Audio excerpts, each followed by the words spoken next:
أعوذ بالله من الشيطان الرجيم بسم الله الرحمن الرحیم یا ایھا الذین آمنوا ادخلوا، اے ایمان والو داخل ہو جاؤ، فی السلم اسلام میں، کافتن پورے کے پورے، اسلام کے اندر پورے داخل ہو جاؤ، ولا تتبعوا خطوات الشیطان، شیطان کے قدموں کی پیروی نہ کرو، شیطان کے پیچھے نہ چلو، انہ لکم عدو مبین، بے شک وہ تمہارے لیے واضح دشمن ہے، کھلا دشمن ہے تمہارا۔ فَإِن زَلَلْتُمْ، پس اگر تم پھسل گئے، من بعد ما جاءتکم البینات، بعد اس کے کہ تمہارے پاس بینات آ گئی، واضح دلائل، واضح باتیں آ گئی ہیں، حضور آئے ہیں، اسلام آ گیا ہے، قرآن آ گیا ہے، اس کے بعد بھی اگر تم پھسل گئے تو فَاعْلَمُوا، یہ بات اچھی طرح جان لو کہ ان اللہ عزیز الحکیم، بے شک اللہ تعالی زبردست ہے اور حکمت والا ہے۔ هل ينظرون، آگے اللہ فرماتے ہیں یہ لوگ نہیں انتظار کرتے، الا ان یأتیہم اللہ، مگر اس بات کا انتظار کر رہے ہیں کہ آئے ان کے پاس اللہ تعالیٰ خود، فی ظلل من الغمام، بادلوں کے ساؤں میں سے، بادلوں کے سائبانوں میں سے، والملائکۃ، اور فرشتے بھی آئیں، وقضی الامر، اور فیصلہ کر دیا جائے معاملے کا، وإلی اللہ ترجع الامور، اور اللہ ہی کی طرف لٹائے جائیں گے سارے کے سارے امور، سب کے سب کام۔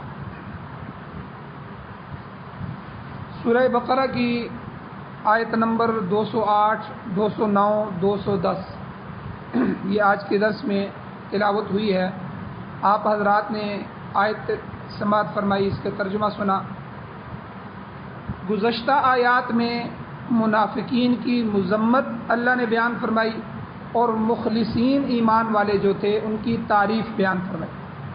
صحابہ میں حضور علیہ السلام کی مجلس میں یہ دو گروہ تھے، جو مشرکین مکہ تھے، کافر تھے، وہ تو تھے ہی تھے، جو یہودی دشمن تھے وہ تو تھے ہی تھے، جو عیسائی تھے یا بیرونی دنیا تھی وہ تو اسلام کے مخالف تھی ہی تھی، خود اپنے آپ کو مسلمان کہنے والے، اپنے آپ کو ایمان والا کہنے والے، ان میں دو قسم کے لوگ تھے۔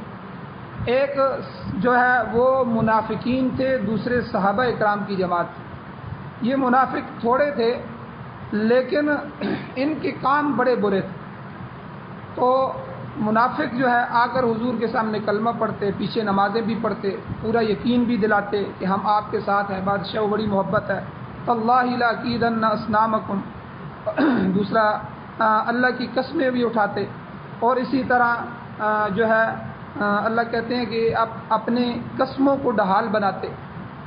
تو اللہ نے منافقین کی مذمت بیان فرمائی، پورا واقعہ پیچھے گزر چکا، شان نزول گزرا، تفصیل گزری۔ اور جو صحابہ اکرام ہے ان کے بارے میں اللہ نے فرمایا کہ صحابہ میں سے وہ لوگ ہیں کہ وَمِنَ النَّاسِ مَن يَشْرِي نَفْسَهُ ابْتِغَاءَ مَرْضَاتِ اللَّهِ، کہ صحابہ اپنے نفس کو، اپنی جانوں کو انہوں نے بیچ دیا، کس کے لیے؟ مرضات اللہ، اللہ کی رضا کے لیے، اللہ کی خوشنودی حاصل ہو جائے، اللہ کا تقرب حاصل ہو جائے، اللہ راضی ہو جائیں، بس ہمارا مقصد یہ ہے ہماری جان اللہ کے راستے میں چلی جائے، مال چلا جائے، سب کچھ اولادیں قربان ہو جائیں، اللہ راضی ہو جائے۔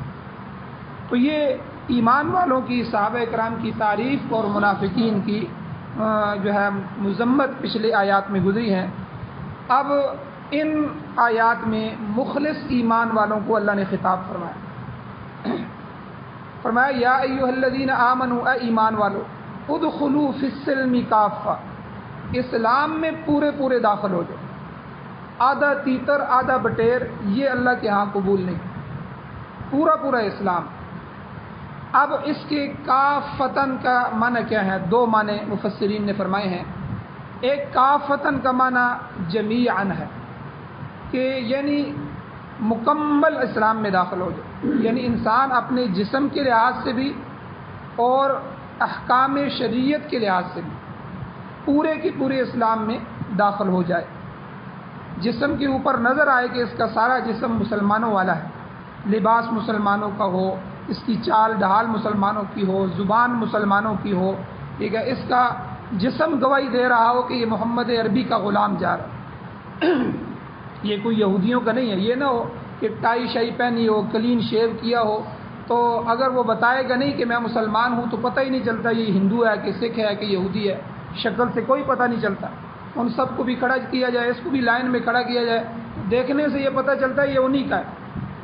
تو اس لیے کافتن کا ایک معنی جمیعاً ہے کہ اپنے جسم پر بھی پورا کا پورا اسلام لاگو کرو، جسم کے لحاظ سے بھی، اور دوسرا احکام شریعت کے لحاظ سے کہ شریعت کا ہر حکم مانو۔ یہ نہیں ہے ہم نے نماز تو یہی ہم پڑھیں گے لیکن روزے ہم سے نہیں رکھے جاتے، ٹھیک ہے، نماز روزہ تو کریں گے لیکن حج ادا نہیں کریں گے، یہ نہیں ہے۔ تو احکام شریعت کے لحاظ سے بھی جو موقع آئے اس موقع کی عبادت کو ادا کرو، خوشی سے ادا کرو، اللہ کی رضا کے لیے ادا کرو، اللہ کا حکم سمجھتے ہوئے ادا کرو، ٹھیک ہے، اور دل کو بڑا کر کے، تاکہ اللہ کے ہاں اس عبادت کا وزن ہو جائے۔ ایک ہم عبادت کرتے ہیں، آتے ہیں نماز پڑھتے ہیں، ٹھیک ہے، وہ ہماری عادت بنی ہوئی ہے، آ کے فوراً وضو کیا، جلدی جلدی دعا بھی نہیں کی اور نکل کے چلے گئے، اور قرآن کو بھی سمجھنے کی کوشش نہ کی، اس کو بھی وقت نہ دیا۔ اور ایک یہ ہے کہ اہتمام سکھایا گیا کہ جو آدمی مسجد میں نماز کے انتظار میں بیٹھا رہتا ہے اللہ اس کو نماز کا ثواب عطا فرمائے۔ کیا مطلب؟ اذان سے بھی پہلے آؤ، پورے اہتمام کے ساتھ آؤ، اور پھر نماز کے بعد دوسری نماز کے انتظار میں بیٹھنے کا ثواب بتایا گیا کہ مسجد میں بیٹھے مومن کا دل مسجد میں اٹکا رہے، مسجد میں لگا رہے، اور جو ہے کام کی ضرورت کی چیز ہو تو بازار جائے، ضرورت پوری کرے، پھر گھر میں آئے، گھر کی ضرورت پوری کرے، جو وقت بچ جائے فوراً مسجد میں آئے۔ تو یہ صحابہ اکرام کی عادت تھی، صحابہ اکرام کے یہ مزاج بن گیا تھا، فوراً جو ہے مسجد میں آ جاتے تھے۔ پھر حضور جب تشریف لاتے تھے آ کر کچھ نہ کچھ ان کے لیے ارشاد فرما دیتے تھے۔ تو اس لیے پورا کا پورا اسلام ہماری زندگی کا حصہ بن گیا۔ وفاداری صرف اور صرف اسلام کے ساتھ، باقی جتنے بھی دین ہیں، تمام ادیان ہیں، بدعات ہیں، رسومات باطلہ ہیں، باطل رسم و رواج ہیں، ان کے ساتھ مکمل طور پر بائیکاٹ ہو، علیحدگی، کیونکہ یہ چیزیں اسلام کے منافی، یہ اسلام نہیں ہے۔ اگر اسلام کے ساتھ ایسی کبھی اور بری چیزوں کے ساتھ بھی تعلق قائم رکھے گا تو اس کا مطلب یہ ہوگا کہ ایسا شخص مکمل طور پر اسلام میں داخل نہیں۔ اور اسی طرح دوسرا معنی کافتن کا کیا ہے؟ یا ایھا الذین آمنوا ادخلوا فی السلم کافہ، اے ایمان والو اسلام میں پورے پورے داخل ہو جاؤ، کہ انسان کا ظاہر اور باطن، عقیدہ اور عمل، اس میں کسی قسم کا تضاد نہ ہو۔ کیا مطلب؟ کہ جو کچھ دل کے اندر ہے وہی زبان پر آنا چاہیے۔ یہ بھی منافقت ہے، دل کے اندر اور بات ہے، اس سے حسد کر رہا ہے، اس کے لیے بغض ہے، اور زبان سے جی آپ سے میں بڑی محبت کرتا ہوں، آپ کے ہمارے اوپر بڑے احسانات ہیں، جی بادشاہ جو حکم ہوگا ہم حاضر ہیں، اندر سے کیا ہے کہ بغض بھرا ہوا۔ یہ بھی منافقت کی علامت ہے۔ تو اس لیے جو کچھ دل کے اندر ہے زبان پر بھی وہی آنا چاہیے، جو عقیدہ ہے عمل بھی اسی کے مطابق ہونا چاہیے۔ یہ نہ ہو زبانی دعویٰ کچھ اور ہو اور عملی طور پر اس کی تردید ہو رہی ہو، تو یہ اسلام میں مکمل طور پر داخلہ نہیں ہوگا۔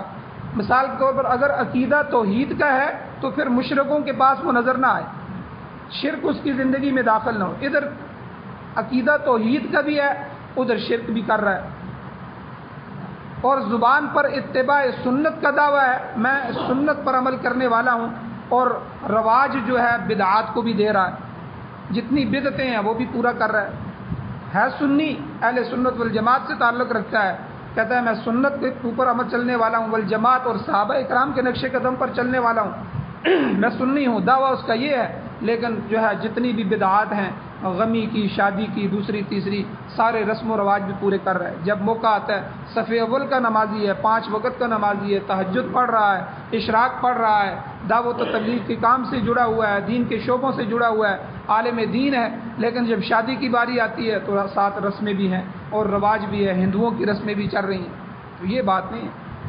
تو جو دعویٰ ہو تو پھر اس دعوے پر عمل بھی کرے۔ دعویٰ اگر اتباع سنت کا ہے تو پھر بدعات سے دور بھاگے، نہ بدعات کو اپنے اوپر آنے دے، نہ اپنے گھر میں داخل آنے دے، نہ اپنے جو ہے معاشرے میں اس کو راج ہونے دے۔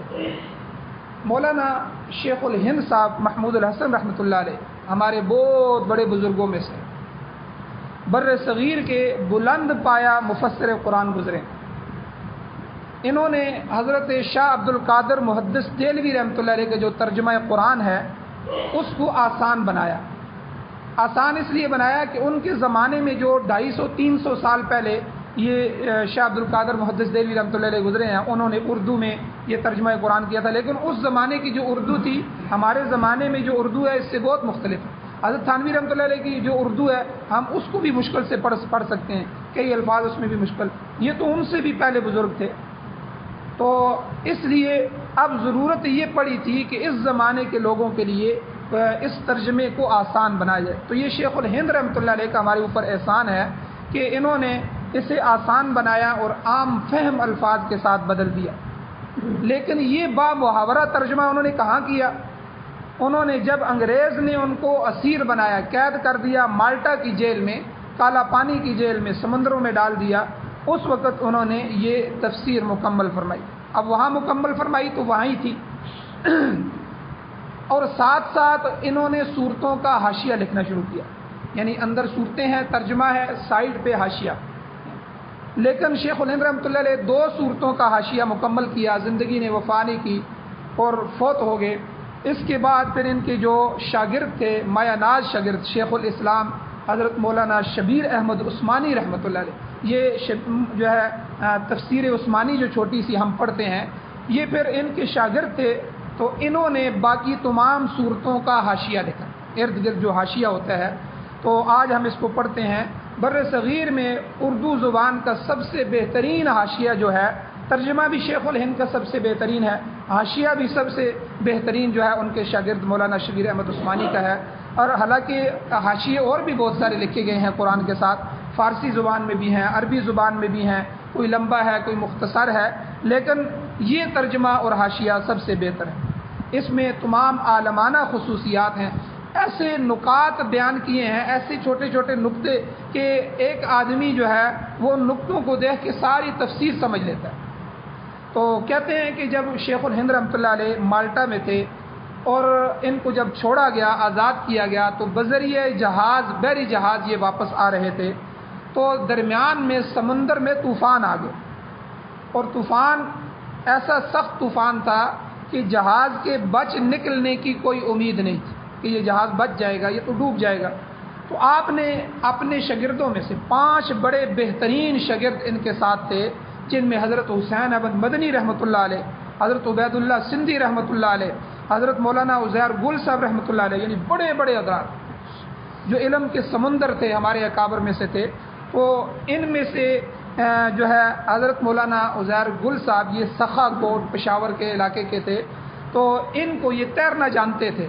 ان کو انہوں نے وہ تفسیر دی اور کہا کہ دیکھو میں نے ترجمہ لکھا ہے، یہ ترجمہ تم اپنے سینے کے ساتھ لپیٹ لو اور تم تیرنا جانتے ہو، یاد رکھو اگر ہمارا جہاز ڈوب گیا تو تم پرواہ نہ کرنا، تم اس سمندر کو تیر کے جو ہے آگے تک جانا اور اس ترجمے کو مخلوق تک پہنچاؤ. آپ دیکھیں کہ ابھی قریب ہی میں وہ فوت ہوئے ہیں، چند سال ہوئے ہیں. یہ آخری شاگرد تھے مولانا عزیر گل صاحب جو حضرت شیخ الہند کے شاگرد تھے. تو بہرحال سمندری طوفان کے دوران بھی اگر ان کو کسی چیز کی فکر لاحق ہوئی تو وہ ترجمہ قرآن پاک کی تھی، جو آپ نے نہایت ارکریزی کے ساتھ اور نہایت توجہ کے ساتھ لکھا تھا. تاہم اللہ نے مہربانی فرمائی اور جہاز صحیح سلامت طوفان سے بچ گیا اور وہ پہنچ آئے. تو الغرض حضرت شیخ الہند رحمۃ اللہ علیہ کو اس ترجمہ قرآن پاک کی اتنی فکر تھی کہ کسی اور چیز کی پرواہ نہ ہوئی، اپنی جان کی بھی فکر نہیں تھی. ہم ڈوب جائیں تو کوئی مسئلہ نہیں ہے، لیکن یہ قرآن کا ترجمہ جو ہے وہ پہنچ جائے. شیخ الہند بڑے خدا پرست انسان تھے، محدث تھے اور فقیہ بھی تھے. انگریزوں کے سخت دشمن تھے. انہیں ایک آنکھ دیکھنا بھی انگریزوں کو پسند نہیں. آپ یہ بات سمجھتے تھے کہ مسلمانوں کے دین کے، مذہب کے اور قوم کے سب سے بڑے دشمن انگریز، اور انہوں نے مسلمانوں کو خراب کیا. ہمیں جو لڑایا گیا، یہ تفرقہ بازی کی گئی اور یہ جتنے بھی فتنے بنائے گئے، مرزا قادیانی کو جو کھڑا کیا گیا، اور یہ سارے مسائل جو ہیں یہ انگریز نے جنم دی.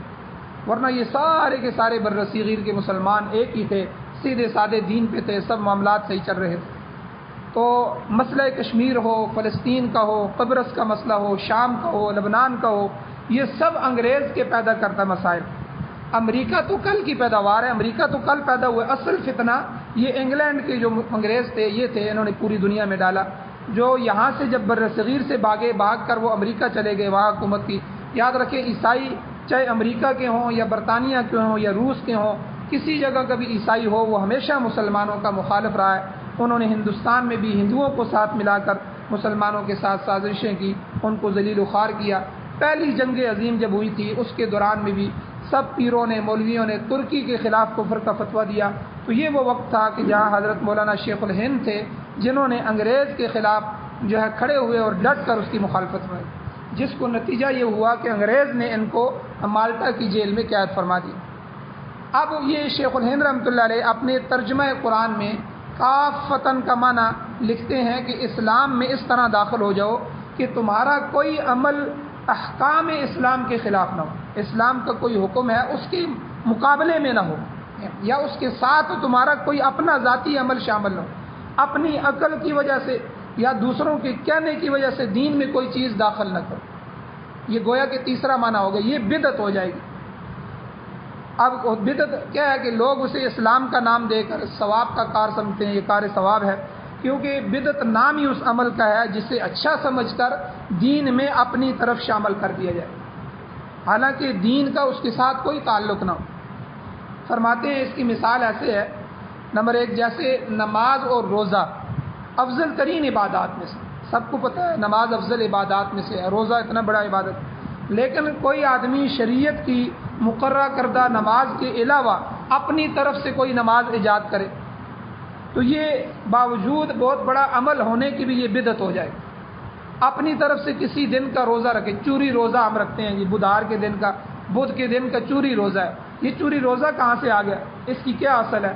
حضور نے رکھا تھا، دین میں کہاں سے آیا؟ کوئی پتہ نہیں۔ اب روزہ بے شک بڑی عبادت ہے، لیکن ہم نے یہ ایک روزہ اپنی طرف سے دین میں داخل کر دیا، بڑا ثواب ہے جی، ایک دوسرے کو فضائل بھی سناتے ہیں اور سارا کچھ کرتے ہیں، گھروں میں راج ہے، اور یہ بدعت ہے۔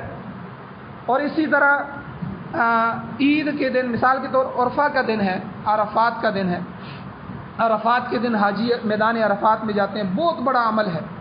ہمارے بزرگوں میں پہلے کچھ عرصہ پہلے جو ہے اسی صدی کے شروع میں ایک عمل جو ہے وہ شروع ہونے کا جو ہے وہ شروع ہوا، ابتدا ہوئی اس کی، کہ لوگوں نے علماء سے کہا کہ دیکھیں وہاں حاجی میدان عرفات میں نکلتے ہیں تو ہم اپنے اپنے علاقوں میں نکلیں، تھوڑی دیر کے لیے جب تک حاجی نکلتے ہیں ہم بھی نکلیں اور اللہ کی عبادت کریں، اللہ سے رونا دھونا ہو اور جو ہے اللہ سے مانگنا ہو۔ اب بظاہر دیکھیں یہ تو بڑا اچھا عمل ہے کہ ہماری ان سے مشابہت ہو جائے گی، لیکن علماء نے روک دیا، انہوں نے کہا کہ بے شک اچھا عمل ہے، بے شک مشابہت بھی نظر آ رہی ہے، لیکن یہ دین تو نہیں ہے، حضور نے تو ایسا نہیں کیا۔ اگر تم اپنی طرف سے کرو گے کل کی نسلیں یہ سمجھیں گی کہ یہ دین کا حصہ تھا، ہمارے فلاں علماء بھی شامل تھے، فلاں علماء بھی شامل تھے، ان کی سرپرستی میں یہ عمل ہوا ہے، اس کا مطلب ہے یہ ثواب کا کام ہے اور یہ دین کا حصہ ہے، کل تو یہ اس کو دین کا لازمی جزو بنا دیں گے، آج کا عمل کل کی بدعت بن جائے گی، کل کا جز بن جائے گا۔ اس لیے دیکھیں اس سے بھی علماء نے روک دیا۔ اور اسی طرح یہاں تک کہ اندازہ لگائیں یہ جو ہم درس دیتے ہیں، روزانہ کا درس ہے، اس درس کی بھی پابندی ہمارے علماء منع کرتے ہیں کہ ایک دن ناغہ کیا کرو، درس میں ایک دن ناغہ کیا کرو، کیونکہ حضور علیہ السلام نے مکمل ہر روز درس نہیں دیا کہ کہیں یہ عمل بھی تمہارا، حالانکہ ہم اس کو جو ہے روزانہ سمجھ کے نہیں دیتے، تو جو اس کو روزانہ سمجھ کے یہ دین کا حصہ سمجھ کے کر کے کرے گا وہ بدعت ہوگی، لیکن علماء نے پھر بھی بچنے کے لیے کہا کہ ایک ناغہ کیا کرو تاکہ لوگوں کو پتہ چلے کہ یہ تسلسل کے ساتھ حضور سے ثابت نہیں۔ یہاں بھی کتنی احتیاط کی ہے علماء۔ اور اسی طرح عید کے دن عیدگاہ میں نوافل ادا کرنا، نوافل الگ کے عمل ہیں، ہم روزانہ اشراق پڑھتے ہیں، اشراق کی کتنی بڑی فضیلت ہے، لیکن عید والے دن اشراق نہیں، عید والے دن کیا ہے، نماز پڑھو اور گھر کو جاؤ عید کی تیاری، نفل نہیں ہے۔ اب کوئی آدمی کہے کہ میں جو ہے عید والے دن بھی نفل پڑھوں گا اور اسے ثواب بھی سمجھے، اشراق کی نیت سے پڑھے، اشراق کے وقت میں بھی پڑھے، تو یہ بدعت کا ارتکاب ہے۔ جو چیز حضور نے منع فرمائی اور جس چیز کا نہیں حکم دیا، جہاں سے روک دیا، پھر اس کو کرنا چاہے وہ دین کی شکل کیوں نہ ہو۔ اب میں نے مثال دے دی ہے، اشراق کی نماز کو پڑھنا عید والے دن، اشراق کے وقت میں پڑھنا جو ہے یہ بدعت نہیں جائز، حضور نے منع فرمایا۔ تو اس لیے دین میں جس چیز کی اصل موجود نہ ہو اس کو دین بنا کے شامل کرنا یہ بدعت بن جائے۔ اسی طرح ایک روزہ ہزارہ روزہ رکھا جاتا ہے، یہ بھی بدعت ہے، اس کو آپ نے جو ہے، اور اسی طرح ایصال ثواب کی تمام رسمیں، تیسرا ہے، 10واں ہے، ساتہ ہے، چیلم ہے، سال ہے، اس کو ہم کار ثواب سمجھتے ہیں اور مردے کے لیے باعث اجر سمجھ کر کیا جاتا ہے، مگر شریعت میں کوئی اس کی اصل موجود نہیں ہے۔ حضور علیہ السلام نے بھی جنازے پڑھائے، حضور علیہ السلام کی 2 بیٹیاں فوت ہوئیں، حضور علیہ السلام کے بے شمار صحابہ جنگوں میں شہید ہوئے، ویسے فوت ہوئے، حضور نے ان کے جنازے پڑھائے۔ نہ حضور نے کسی کا تیسرا کیا، نہ 10واں کیا، نہ ساتہ کیا، نہ چیلم کیا، نہ سال کیا، حضور سے کوئی ثابت نہیں۔ حالانکہ اس میں کیا ہوتا ہے، قرآن پڑھا جاتا ہے، بظاہر سارا دین نظر آ رہا ہے، قرآن پڑھیں گے، قرآن خوانی ہوگی اور یہ سورہ یاسین پڑھیں گے اور پھر بیٹھ کے ہم سب کے سب اجتماعی دعا کر دیں گے، یا کھانا کھلایا جائے گا، کھانے کا ایصال ثواب کیا جائے گا، لیکن حضور سے اس کی کوئی اصل ثابت نہیں، دین سے شریعت سے اصل ثابت نہیں، اس لیے ساری کی ساری بدعات۔ اسی طرح حضور علیہ السلام کی مدح سرائی کرنا، حضور کی تعریف کرنا، حضور کی نعت خوانی، حضور کی محفل میلاد منعقد کرنا، حضور کی میلاد کے لیے محفل منعقد کرنا، یہ مختلف مقامات پر مختلف طریقے جو اختیار کیے جاتے ہیں، یہ سب کے سب شریعت کے منشے کے خلاف ہیں، شریعت کے حکم کے بغیر ہیں، اس لیے حضور سے اس کی کوئی ثابت نہیں ہے۔ اس لیے جو عید میلاد النبی منائی جاتی ہے یا ویسے جو ہے محفل میلاد منعقد کی جاتی ہیں، تو یہ سارے کے سارے اگر دین سمجھا جائے گا، اس پر ثواب سمجھا جائے گا، تو یہ سارے کے سارے بدعت ہو جائیں گے۔ اب آپ دیکھیں فقہا نے کتنی احتیاط کی ہے، جو فرض تھا اس کو فرض بتایا، جو سنت تھا وہ سنت بتایا، سنت میں سے بھی سنت موقدہ کو الگ کیا، سنت غیر موقدہ کو الگ کیا۔ حالانکہ حضور نے تو سیدھی سیدھی نماز پڑھی تھی، تو اب یہ فقہا نے حضور کے عمل کو دیکھ کے کہ کس کس کو حضور نے فرض کا درجہ دیا، اب ہم سنتوں کو فرض بھی نہیں کہہ سکتے۔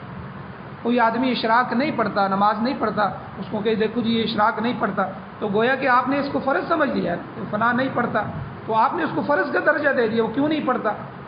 اب نفل کو فرض کا درجہ دینا یہ بھی جو ہے گناہ کا کام، اس لیے جس کا تو جو درجہ رکھ دیا گیا ہے اس کو اس درجے سے گھٹایا نہ جائے، اس کو اس درجے سے بڑھایا نہ جائے۔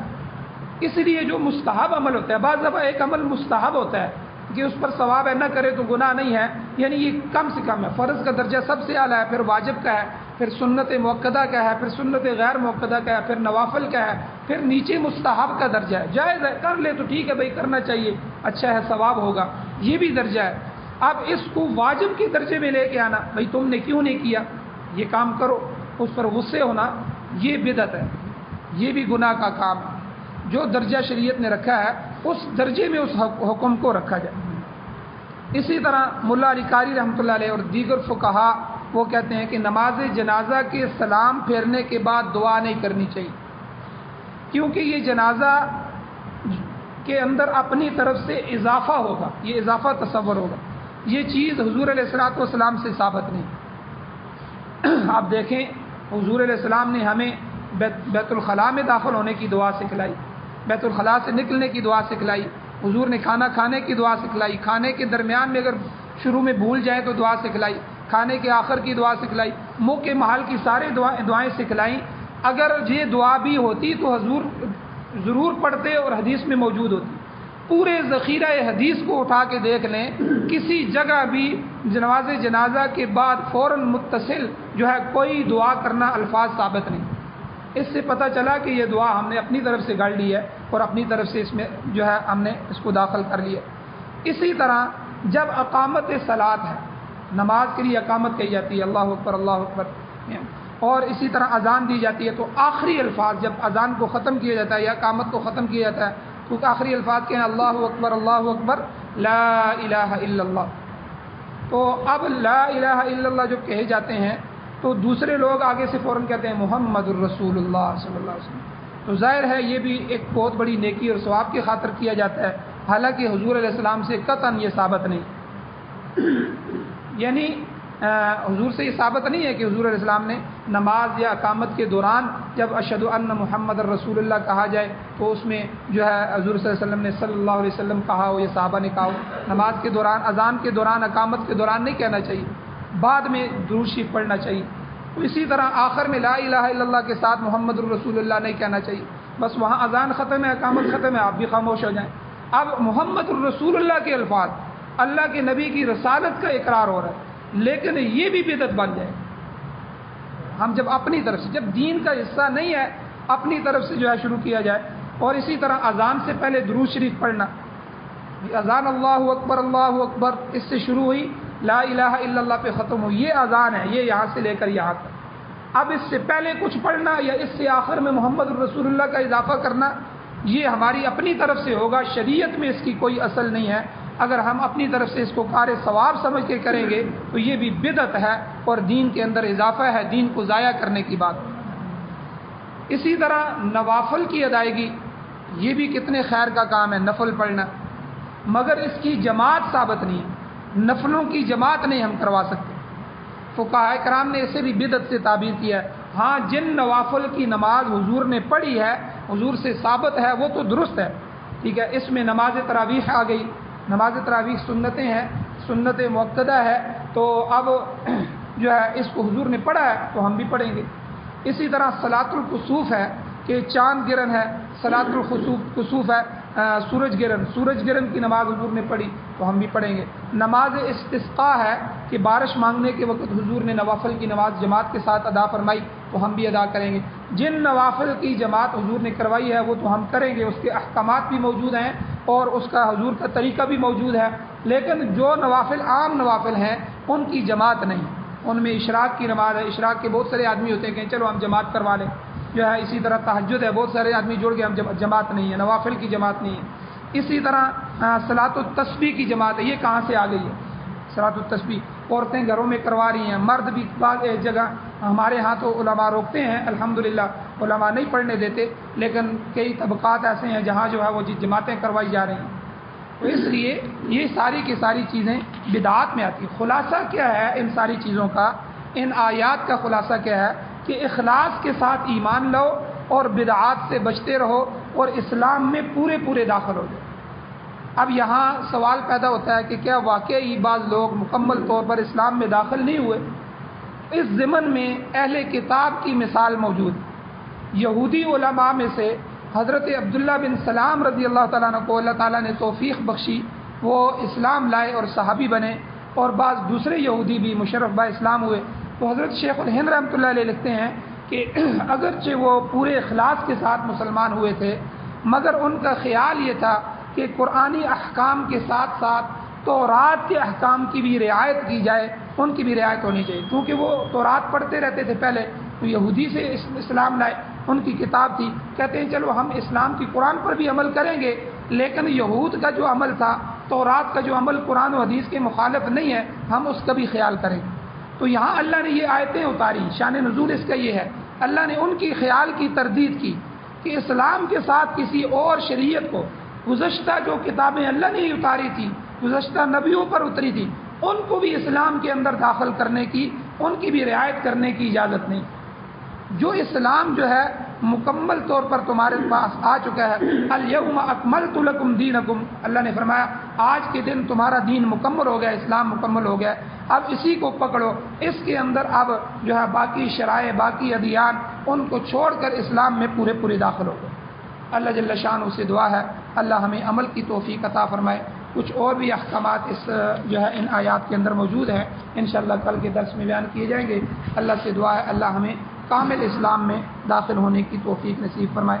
اللہ جل شانہ ہمیں قرآن و سنت سے محبت نصیب فرمائے.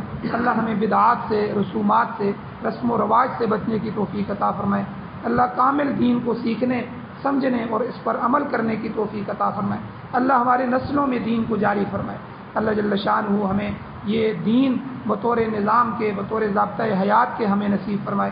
اللہ اپنے اس دین کو، اس نظام کو پوری دنیا کے باطل نظاموں کے مقابلے میں پوری دنیا میں غالب فرمائے. یا اللہ جب تک زندگی ہو عزت والی، وقار والی، ایمان والی، خیر والی زندگی نصیب فرمائی.